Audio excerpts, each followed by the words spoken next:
point, aller là, mais ouais, tu m'as pas laissé. Mais c'est pas grave, Inch'Allah, la prochaine fois. Eux là, ils Regarde. vont te dire Paul. Et Mais c'est là, toujours Paul, pareil. Paul, Et Paul lui-même. on va répéter toujours la même chose. On va Il a répéter fait ça toujours la Paul même s'est chose. fait éclater ici. là. Allez, On va Romain. Paul répéter s'est toujours la fait même chose. éclater. Allez, Et Romain. On prend j'ai Paul, le temps on prend de Paul mon pour téléphone, s'il vous défendre plaît. Jésus. Vas-y, Serge. Donc, on en était où? Pape, vas-y, je me bute. Parle avec lui. Je dis, T'es con. il y a quelqu'un qui a mieux compris l'enseignement du Christ là, qui le comprenait mieux que tout le monde, c'est Jacques, qui est son frère et qui est apôtre. Et c'est lui qui... Il y a un écho là, il faut Il y a fermer ton un micro. écho chez les décos là. Non, c'est pas les échos, c'est chez capteur. Ferme ton micro. Et c'est lui, ici, qui dirige, qui est à la qui est aux manettes. Ils disent que eux, ils ont écrit qu'aux nations, ils ont dit, quant aux Juifs venus des nations, nous leur avons écrit. Et ils ont donné des instructions par rapport à la loi de Moïse. Si Jésus était venu pour tout le monde, pourquoi ils ne sont adressés qu'à ces gens-là? Tout là, quand il parle là, tout le discours là, il parle des Juifs des nations. Et il reproche à Paul ça. Maintenant, même le peuple, les Juifs là, ils reprochent à Paul d'avoir prêché à tout le monde et partout de se détourner de la loi de Moïse. Maintenant, si c'était ça, pourquoi ils ne se sont adressés qu'aux nations? C'est là ma première question. La deuxième question, est-ce que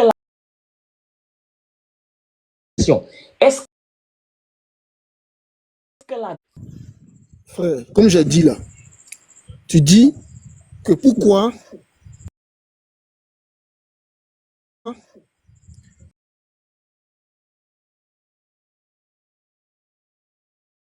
Répète.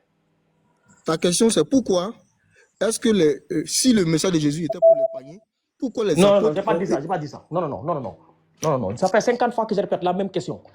Mais Si le message du Christ était pour tout le monde, pourquoi les apôtres n'ont écrit qu'aux Juifs des nations?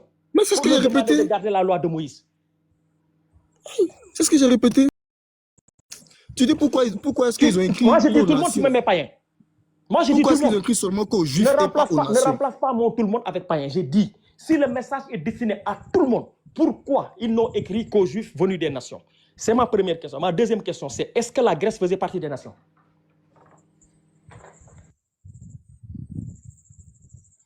Frère, dans le verset que tu as donné là, comment on appelle ça? La bonne nouvelle là n'était pas adressée seulement qu'aux Juifs. Pourquoi je le dis? Parce que dans ton même chapitre là, on voit que l'évangile déjà était prêché parmi les païens. Et même dans le même acte là, Pierre est parti prêcher aux païens. Donc quand tu dis que les apôtres n'ont pas prêché aux païens là, c'est faux. Maintenant, dans le chapitre 21 là, on est dans une circonstance où déjà Paul est mal vu. Parce que tu dois comprendre que au début de l'évangile, au début où l'évangile se répandait là, il y avait des frères encore qui avaient la conception de Moïse, disant qu'on ne doit pas étendre l'évangile à toutes les nations. C'est une question qui a créé problématique depuis même depuis acte 10 jusqu'à acte 20. Quand vous lisez tous ces chapitres-là, il y a toujours ce problème-là. Et Paul, comme il était déjà comme apôtre des païens, il était déjà mal vu par les frères, par les autres frères juifs. Et même dans acte 10, dans acte 15, à partir du verset 1er, il y a eu déjà un débat. Et ils sont partis régler ce débat sur cette affaire de l'évangile qui doit être adressé aux païens, l'évangile qui doit être adressé aux païens. Donc cette question-là, elle est déjà réglée. On voit que Paul ici, là, est affaire plutôt à des frères qui sont convertis au christianisme, mais qui ont toujours gardé en tête la loi de Moïse. Tu comprends? Donc c'est cette situation qui est là. Mais là, tu me demandes si la Grecque fait partie des nations. La Grecque fait partie des nations, bien sûr. La Grèce faisait partie des nations? Oui, bien sûr. Toujours, il dit toujours même. Attends. C'est quoi une nation?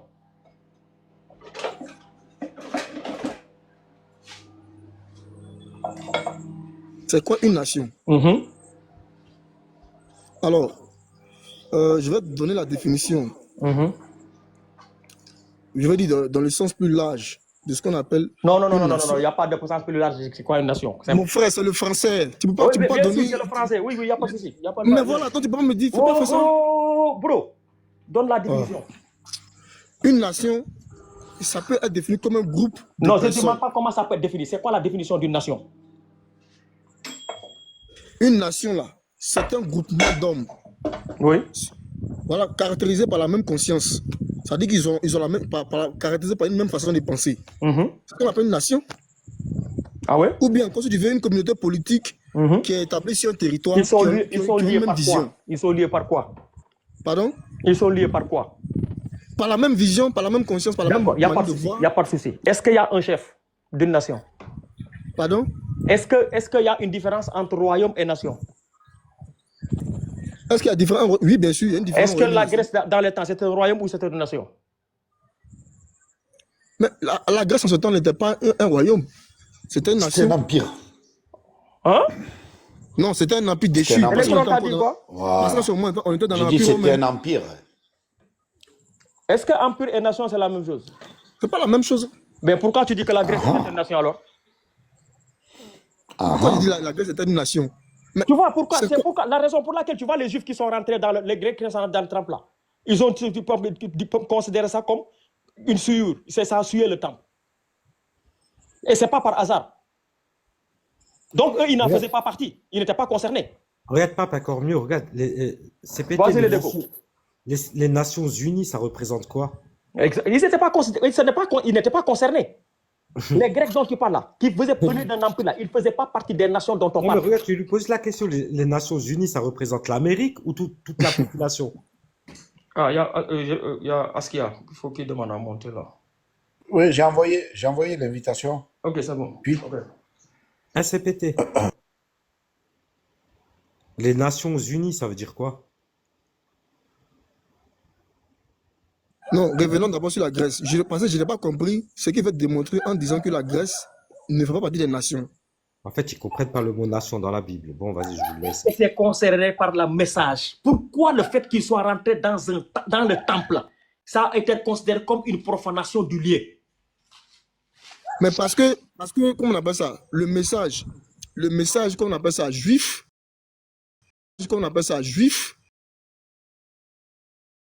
de voir une autre nation venir s'intéresser à ça, ça posait problème. Donc, je C'est vois pas un écrit peu... où? C'est écrit où? Pardon?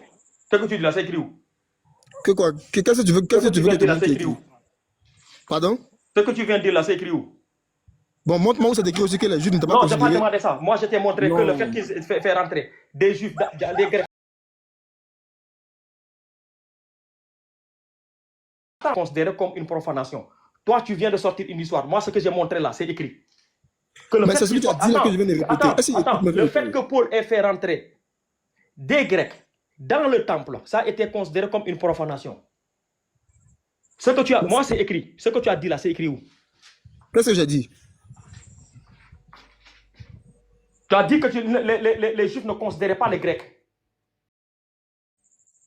comme faisant partie du message. Mais justement, Tu vois comment tu viens de t'éclater tout seul là? non, frère. Oh, quand même. Quand Toi même et quoi? moi, C'est toi qui l'as dit? attends, toi et moi, on dit pareil. Tu On dis, dit pas, non.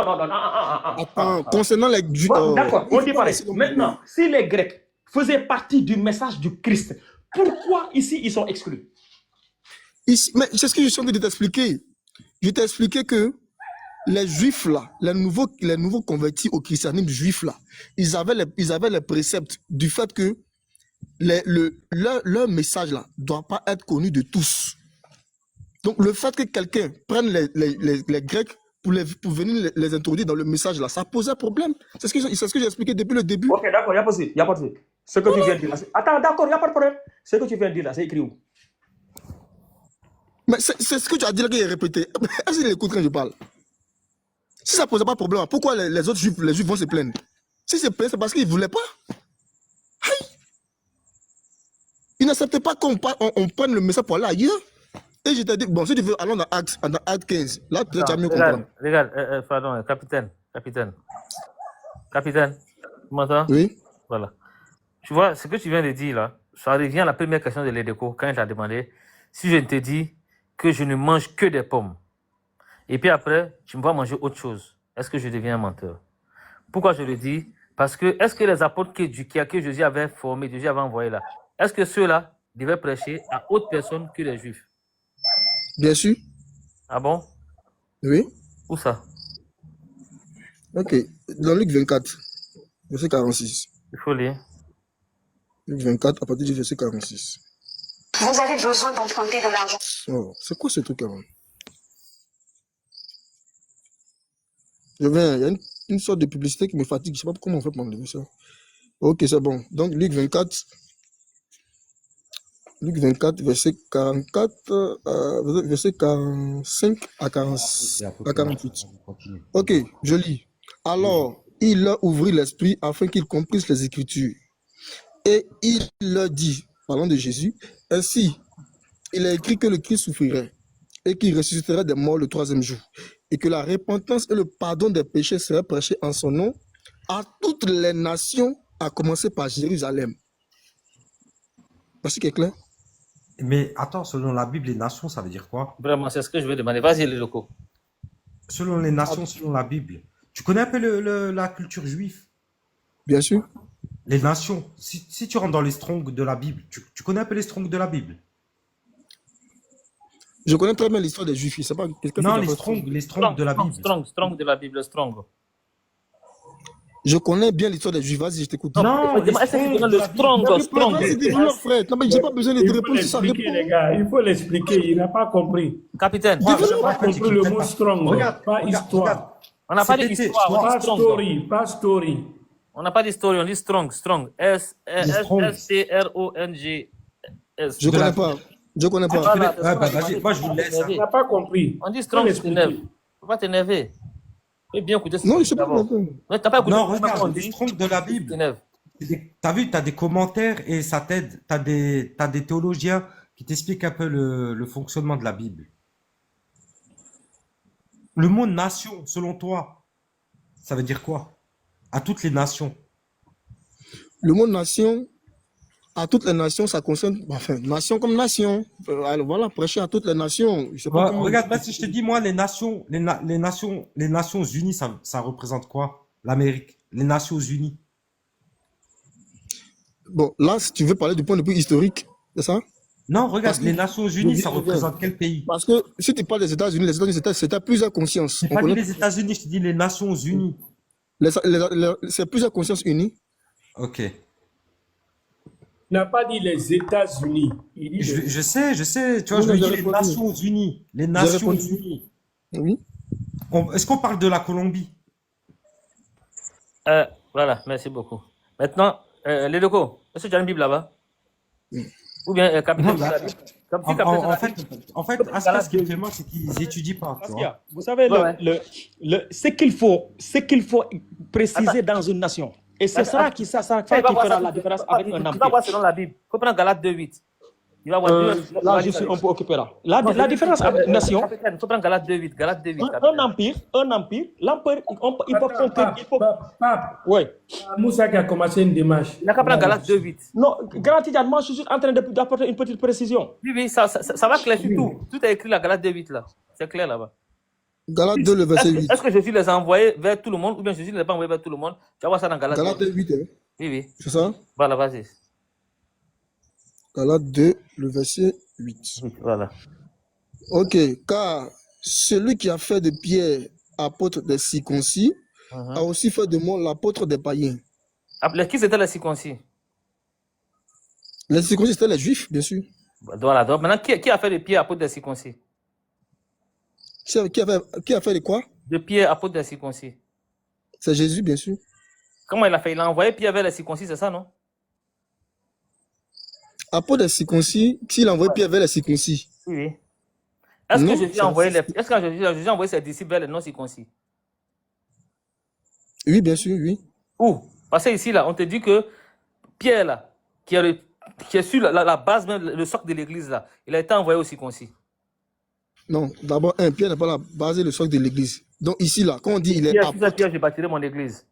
Non, c'est sur la révélation qu'il a prononcée. Non, tu es Pierre, Pierre, je bâtirai mon église. Il y a quel Pierre encore? C'est ce Pierre-là qui est l'apôtre des circoncis. Non. en tout cas, quand tu retournes dans le grec, on dit Céphas. Oui, mais non, c'est pas en grec, mon ami. Céphas, je viens. C'est pas en grec. Non, je ne dis pas de la signification. Oui, mais c'est pas en grec. C'est pas en grec. On dit le terme grec. On dit le terme grec, tu vas comprendre? Capitaine, doucement. C'est pas en Capitaine. grec. Capitaine, un Pourquoi les instant. employés là, c'est pas grec? Moussa, attends. Hein. Oui. Capitaine, ici, on est là pour échanger, pour apprendre, pour savoir. Donc, quand on ne sait pas quelque chose, quelqu'un qui veut te donner un enseignement, il faut se mettre, on écoute. Et vous, tout à l'heure, le Deco vous a demandé le strong. Vous ne savez pas c'est quoi le strong. Vous êtes parti dans History. Donc, ici, il y a des gens qui vous écoutent aussi. Il y a 76 personnes. Donc, on veut que ça soit bien passé. D'accord? Voilà. Oui, ta question. En vrai, Tidjane, en fait, je me dis, en fait, il est pas méchant peut-être, il a envie de savoir la vérité. Mais du moment où tu connais pas les strongs de la Bible, c'est que c'est un truc de fou. Eh, vas-y, j'ai coupé mon inspiration la fois, allez, le couper, lui, ça va couper. Non, c'est pas méchant, tu vois, c'est que Non. vraiment... Quand on me coupe comme ça s'en va. Vas-y, continue, s'il te plaît. Je sais un peu où j'étais. Non, vas-y, reprends, frère, désolé. Tu as parlé des apôtres, des circoncis et circoncis. Alors, je sais pas où je partais. Donc, voilà pourquoi j'ai dit de continuer. Je vais me remettre en position. Le coup, vas-y, continue. Non, mon frère, vas-y, continue avec lui, désolé.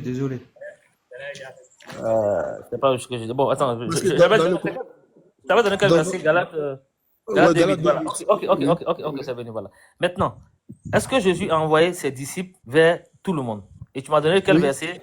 Luc, c'est ça? Oui, Luc 24. Quel verset de Luc tu as donné? Luc 24, 44 à 48. Voilà, vas-y, lis le verset.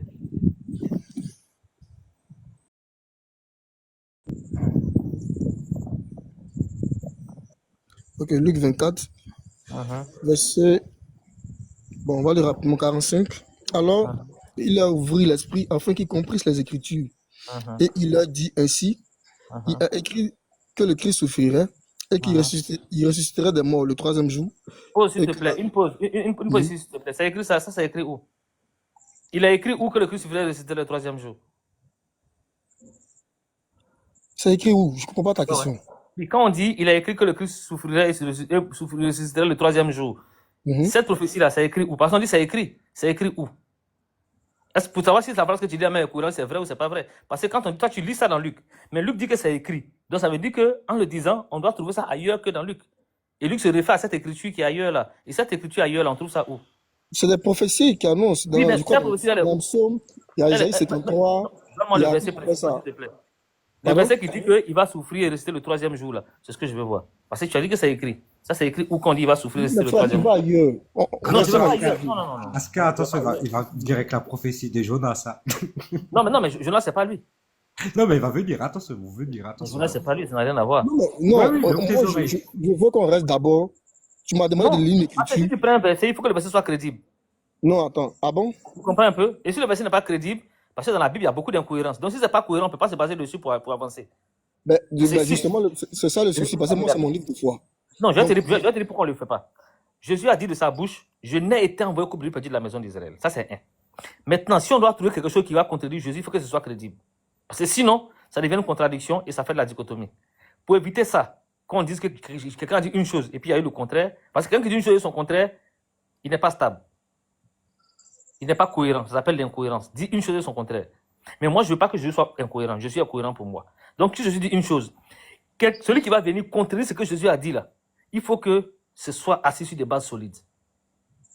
Sinon, je ne peux pas accepter que quelqu'un vienne contredire ce que Jésus a dit sans aucune cohérence. Et puis laisser passer gratuitement.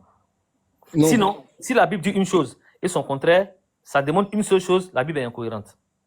Et son contraire devient incohérent. Mais maintenant, on t'a donné un verset. Voilà pourquoi j'ai dit, la question de Deco était claire quand il a dit, je ne mange que des pommes. Et après, tu le surprends en train de manger de la viande. Qu'est-ce qu'il est? Tu as dit, il devient un menteur. Maintenant, celui qui dit, je n'ai été envoyé comme le petit de la maison d'Israël. Et après, il dit, non, allez-y, tuez tout le monde. Il y a un problème. Non, il y a pas de... Je vais terminer. Quand tu me coupes, je perds mon fil, pardon. Quand tu me coupes, je perds mon fil. Il a dit, je n'ai été envoyé qu'au brebis perdu. Ça, c'est celui qui l'a envoyé. Parce qu'il a dit qu'il n'est pas venu de lui-même. C'est quelqu'un qui l'a envoyé. Donc, celui qui l'a envoyé là, il a donné une mission. Et cette mission-là, il a clarifié la mission. Maintenant, où est-ce que quelqu'un d'autre l'envoie pour une autre mission? Parce qu'il a été envoyé, hein. Il a dit, je n'ai été envoyé que pour ça. Maintenant, l'autre mission là, est-ce que ça fait partie, l'autre que toi tu dis, est-ce que c'est une mission qu'on lui a donnée? Parce qu'après, il a dit à Dieu, j'ai achevé l'œuvre que tu m'as demandé d'accomplir. Donc, il a fini la mission que Dieu lui a donnée d'accomplir. Maintenant, dans tout ce que Dieu lui a donné d'accomplir là, est-ce que Dieu lui a une fois dit d'aller prêcher aux gens? Et quand je vais prendre maintenant Galates 2:8, où Paul dit que lui, Paul, il est venu pour les incirconcis. Pierre est là pour les circoncis. Mais Pierre a entendu cette phrase que tu veux prêter à Jésus là. Mais malgré ça, Pierre n'a jamais prêché aux incirconcis. Jamais. Nulle part, Pierre ne prêche aux incirconcis. C'est Paul qui se permet ça. Bien sûr. Tu vas me couper encore. C'est Paul qui se permet ça. Et c'est te montre le verset. Oh là là. Bon, vas-y, parle. Messieurs, Vas-y avec lui. Moi, je parle plus. vous aurez beau temps de parole. Tidjane, non, Tidjane. Continue avec lui. Moi, je parle plus. Non, Moussa, on va le recadrer. Je vais descendre. Moi, je continue plus. Il faut continuer avec lui. Capitaine, vous avez